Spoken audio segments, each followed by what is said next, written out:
This is Inside Indiana Business Radio for the afternoon of Monday, June 3rd, 2024. I'm Alex Brown. Smokercraft, a boat manufacturer headquartered in the Elkhart County town of New Paris, has made a major change in how it makes its pontoon boats by implementing 3 robotic welding units. President Doug Smoker said the move was made after the company had trouble finding enough employees to meet demand. It's a fact of point that welders were hard to find up here.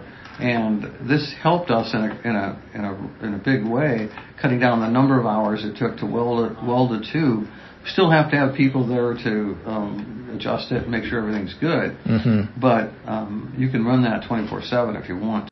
The company has received attention for its automation system and last month earned the Connexus Indiana Manufacturing Innovation Award at TechPoint's 2024 Mira Awards.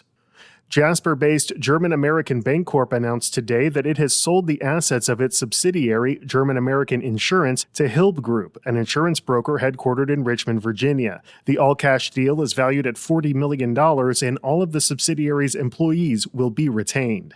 Indiana University Northwest on Friday announced Vicky Roman Lagunas as interim chancellor. She has served as executive vice chancellor for academic affairs at the university since 2017. Her appointment comes just weeks after current chancellor Ken Iwama was named vice president for regional campuses and online education at IU. From the number one source for Indiana business news, this is Inside Indiana Business Radio. IBJ Media, Inside Indiana Business, and the Indiana Economic Development Corporation invite you to the Engage Indiana series, presented by CareSource, Indiana University, and Old National Bank. With an unrelenting focus on growing Indiana's economy, we'll dive into each region's unique challenges and distinct opportunities for growth. 9 regions, 1 goal. Indiana's bold future starts here. Discover more and register at ibj.com/engage. The future of the Mascot Hall of Fame and Interactive Children's Museum in Whiting is in jeopardy. IIB's Eniola Lunge has more. Mayor Steve Spebar told our partners at the Times of Northwest Indiana that the museum would close if plans for an office complex in the surrounding stadium districts move forward. Spebar said the museum has been costing the city about $500,000 in tax dollars each year and never reached its goal of becoming self-sustaining. The city's Redevelopment Commission has issued a request for proposals to develop an office complex, and the city plans to sell about 40 properties in that area, which includes the Mascot Hall of Fame, for $20.4 million. Spebar said a new commercial development would generate tax revenue, something the Hall of Fame doesn't. The mayor also noted the project could bring in more people to the edge of the city's business district. A deadline for proposals from developers is set for Tuesday at 12:30 p.m.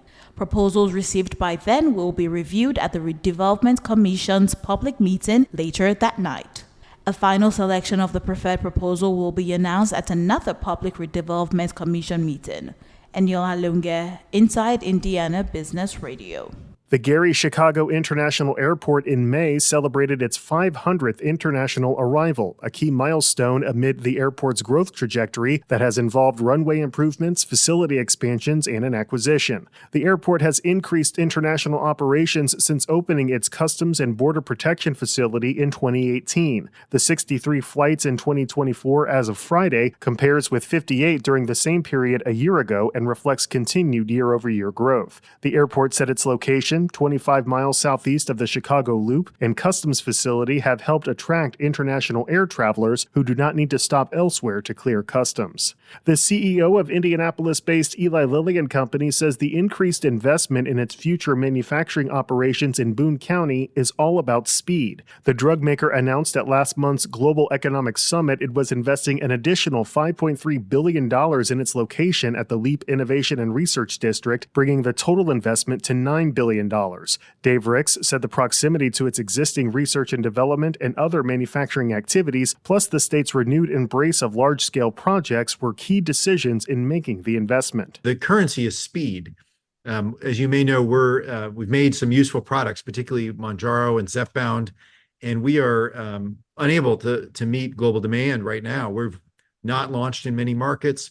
We've got restrictions on some doses in the U.S. We're in a race to supply to meet patient needs and alleviate the suffering they have.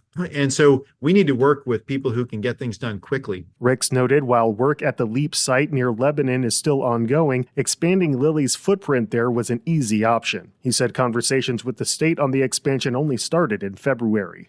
Outgoing University of Southern Indiana President Ron Rochon is this week's guest on the Business and Beyond podcast with Gary Dick, presented by PNC, a weekly conversation with high-profile Hoosiers in business, sports, and entertainment, and beyond. Available now from your favorite podcast provider. I'm Alex Brown for Inside Indiana Business Radio on Demand.